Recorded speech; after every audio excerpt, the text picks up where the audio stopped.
Hello friends, welcome to Deepthi job update channel. Friends, విద్యాశాఖ నుంచి ఒక నోటిఫికేషన్ అయితే వచ్చింది. ఇక్కడ స్క్రోల్ అవుతుంది కదా, అడ్వర్టైజ్మెంట్ నెంబర్ అని చెప్పేసి position of junior clerk positions అయితే పడ్డాయి. మీకు detail notification and application process కూడా నేను ఈ వీడియోలో ఎక్స్ప్లెయిన్ చేస్తాను. సో ఈ విద్యాశాఖలో వచ్చిన జాబ్స్ని ఎవరు మిస్ చేసుకోవద్దు. అలాగే ఇంకా ఎవరైనా మన ఛానల్ యొక్క వీడియోస్ చూడకపోతే క్విక్గా చూసేయండి ఫ్రెండ్స్. చాలా జెన్యూన్ ఇన్ఫర్మేషన్స్తో వీడియోస్ అయితే ఉన్నాయి.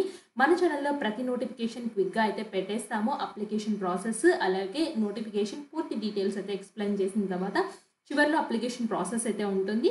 మీరు ఏదైనా నోటిఫికేషన్ కావాలా కింద కామెంట్ బాక్స్లో సజెషన్ చేయండి, తప్పకుండా వీడియో అయితే చేస్తాము. అలాగే చాలా రకాల జెన్యూన్ ఇన్ఫర్మేషన్స్తో వీడియోస్ అయితే ఉన్నాయి, ఇవన్నీ చెక్ చేయండి. మీకు ఏది అప్లై చేసుకోవాలి అనిపిస్తే అదైతే అప్లై అయితే చేసుకోండి, మిస్ చేసుకోవద్దు ఆపర్చునిటీని. అలాగే షార్ట్స్ రూపంలో ఏమైనా ఇంపార్టెంట్ పర్మనెంట్ జాబ్స్ పడుతూ ఉంటే ఇట్లా తెలియజేస్తూ ఉంటాం ఫ్రెండ్స్. ఈ షార్ట్ని కూడా చెక్ చేసుకోండి. పోస్టుల ద్వారా అయితే వచ్చేసి పేపర్ కటింగ్ నోటిఫికేషన్స్ తెలియజేస్తూ ఉంటాము. సో ఇవి కూడా చాలా హెల్ప్ఫుల్ అయితే అవుతాయి ఫ్రెండ్స్. మిస్ చేసుకోవద్దు ఆపర్చునిటీని, ఎందుకంటే పడినప్పుడు మాత్రమే అప్లై చేసుకోవాలి నోటిఫికేషన్స్ని. మళ్ళీ ఎప్పుడు వేస్తారో తెలియదు కాబట్టి అడ్మినిస్ట్రేటివ్ సెక్టర్లో జూనియర్ క్లర్క్ పొజిషన్స్ అయితే ఉన్నాయి. గ్రూప్ సి వేకెన్సీస్ అని చెప్పేసి క్లియర్గా చెప్పారు. టోటల్ అయితే వచ్చేసి చాలా రకాలుగా అయితే ఉన్నాయి ఫ్రెండ్స్. ఆల్మోస్ట్ 150 పొజిషన్స్ దాకా అయితే ఉన్నాయి. జాబ్స్ అనేవి 150+ పొజిషన్స్ అయితే ఉన్నాయి. సో ఇంట్రెస్ట్ ఉన్న వాళ్ళు అప్లై చేసుకోండి. జూనియర్ క్లర్క్కి second class grade with at least 6 months training on the use of computer automation, book keeping and word processing అయితే చేసి అయితే ఉండాలి. కంప్యూటర్ స్కిల్స్ అయితే వీళ్ళకైతే వచ్చి ఉండాలి. ఎసెన్షియల్ క్వాలిఫికేషన్స్లో టైపింగ్ స్పీడ్ అయితే వచ్చేసి ఇంత వచ్చి ఉండాలని క్లియర్గా అయితే మెన్షన్ చేస్తున్నారు ఫ్రెండ్స్. జూనియర్ క్లర్క్ పొజిషన్కి సెకండ్ క్లాస్ గ్రాడ్యుయేట్, సో మీరు కంపల్సరీగా గ్రాడ్యుయేట్ అయితే ఉండాలి. ఈ పొజిషన్స్కి కంప్యూటర్ స్కిల్స్ అయితే ఉండాలి. ఆన్లైన్ మోడ్ ద్వారా మాత్రమే అప్లై చేయాల్సి అయితే ఉంటుంది. దీనికి ఇక్కడ మీకు ఏమైనా డౌట్ ఉంటే రిక్రూట్మెంట్ వాళ్ళని కాంటాక్ట్ అయితే చేయొచ్చు. సో ఇన్కంప్లీట్ అప్లికేషన్స్ ఉంటే రిజెక్ట్ చేస్తామని చెప్తున్నారు. So age relaxations for the groups అయితే వచ్చేసి 18 to 30 years మధ్యలో ఉండాలి. ఏజ్ రిలాక్సేషన్స్ కేటగిరీ బట్టి అయితే వర్తిస్తున్నాయి. అండ్ దీనికి eligibility of candidates last date అయితే 17/4/2025 లోపల అయితే పంపించాల్సి అయితే ఉంటుంది. The applications inverted and online moded అని చెప్పేసి క్లియర్గా చెప్పారు. The downloaded application form along with the enclosures must be sent.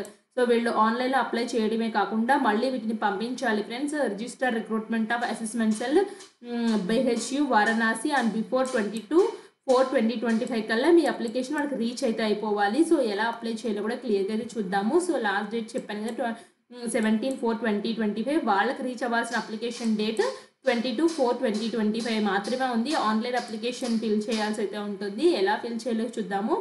So వీళ్ళు అఫీషియల్ పోర్టల్లోనే ఇచ్చారు ఫ్రెండ్స్, ఎలా ఫిల్ చేయాలి అప్లికేషన్ ఫామ్ అని ప్రాసెస్ అని. సో ఇక్కడ చూడండి, మీరు ఏం చేస్తారంటే first you don't have account సైన్అప్కి అయితే వెళ్ళిపోండి. సైన్అప్లో అయితే వచ్చి email ID, confirm email ID, password, confirm password, mobile number ఇచ్చి క్యాప్చర్ ఎంటర్ చేసుకుని సైన్అప్ అయితే చేసుకోండి ఫస్ట్.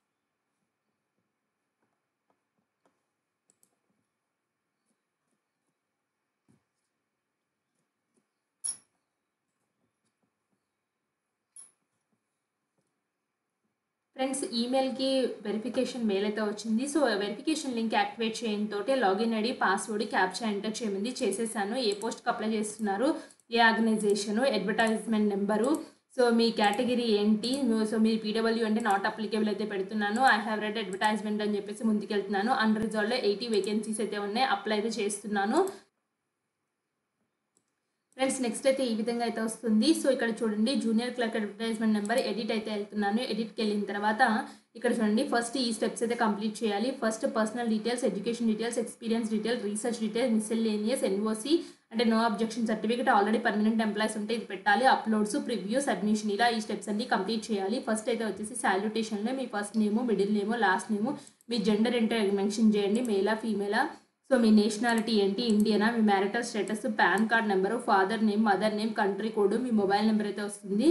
రిజిస్ట్రేషన్ అప్పుడైతే ఇచ్చారు కదా, కంట్రీ కోడ్, సో మీ landline number, are you an ex service man అయితే అడుగుతుంది, లేదా are you an employed government వాటిలో పనిచేస్తున్నారంటే నో అని పెట్టున్నాను. అడ్రస్లో మీరు ఏ స్టేట్లో నివసిస్తున్నారు, ఏ లేను, ఏ సిటీ, ఏ కంట్రీ, ఏ పిన్ కోడ్లో నివసిస్తున్నారు, రెండు సేమ్ అయితే టిక్ బాక్స్లో టిక్ కొట్టేసి సేవ్కి వెళ్ళినట్లయితే ఎడ్యుకేషన్ క్వాలిఫికేషన్కి అయితే తీసుకెళ్తుంది. ఎడ్యుకేషన్ క్వాలిఫికేషన్స్లో మీ 10th 12th డిప్లొమా ఉన్న వాళ్ళు అది, మీ గ్రాడ్యుయేషన్ ఉంటే అది, పోస్ట్ గ్రాడ్యుయేషన్ ఉంటే పోస్ట్ గ్రాడ్యుయేషన్, ఎంఫిల్, PhD ఏది ఉంటే అది మెన్షన్ చేసేసి నెక్స్ట్ ఎక్స్పీరియన్స్కి వెళ్ళండి.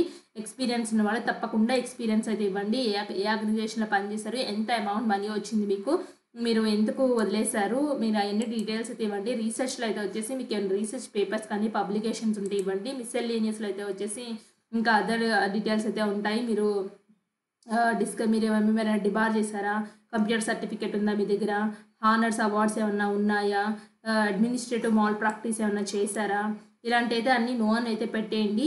2 రిఫరెన్సెస్ నెంబర్స్ యొక్క ఫుల్ నేము, ఇన్స్టిట్యూషన్ డిజిగ్నేషన్, వాళ్ళ address, phone number, email ID అయితే ఇవ్వాలి.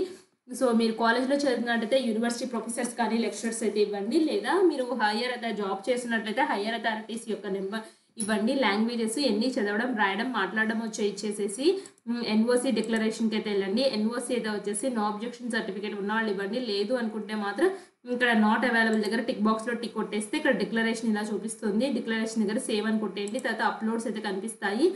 ఇక్కడ అప్లోడ్స్లో అయితే వచ్చేసి మీ photo, signature, 10th class certificate, PAN, passport, ID ఏది ఉంటే అది, వాటి యొక్క సైజెస్ 100 KB నుంచి 500 KB మధ్యలో ఉండాలి. నో అబ్జెక్షన్ సర్టిఫికేట్ ఉన్న వాళ్ళు అది ఇది ఇవ్వండి. ఇవన్నీ ఇచ్చేసేసిన తర్వాత ఇక్కడ కిందకి ఇలా వచ్చినట్లయితే schooling certificates, post graduation, education certificates అన్నీ అప్లోడ్ చేసిన తర్వాత ప్రివ్యూలోకి వెళ్ళండి. ప్రివ్యూలో 1-2 సార్లు చెక్ చేసుకోండి. మిస్టేక్స్ ఏమీ లేవు అనుకుంటే ఇట్లా అన్ని కిందకి వచ్చేసిన తర్వాత అన్నీ మంచిగా ఉన్నాయంటే టిక్ బాక్స్లో టిక్ కొట్టేసి నెక్స్ట్ సెక్షన్కి వెళ్ళినట్లయితే సబ్మిషన్ అయితే వస్తుంది. సో సబ్మిట్లో చెక్ చేసుకోండి ఫ్రెండ్స్. సబ్మిషన్ అయిన తర్వాత ఫీ పేమెంట్కి తీసుకెళ్తుంది. అక్కడ ఎంత అమౌంట్ ఫీ పే చేస్తే చూపిస్తుంటే అంత అమౌంట్ అయితే ఫీ అయితే పే చేయండి ఫ్రెండ్స్. ఈ జూనియర్ క్లర్క్ పొజిషన్స్కి ఇంత అప్లికేషన్ ప్రాసెస్ సింపుల్గా ఉంది. మీకు ఏదైనా డౌట్ ఉంటే కామెంట్ బాక్స్లో కామెంట్ చేయండి, నేను తప్పకుండా రిప్లై అయితే ఇస్తాను.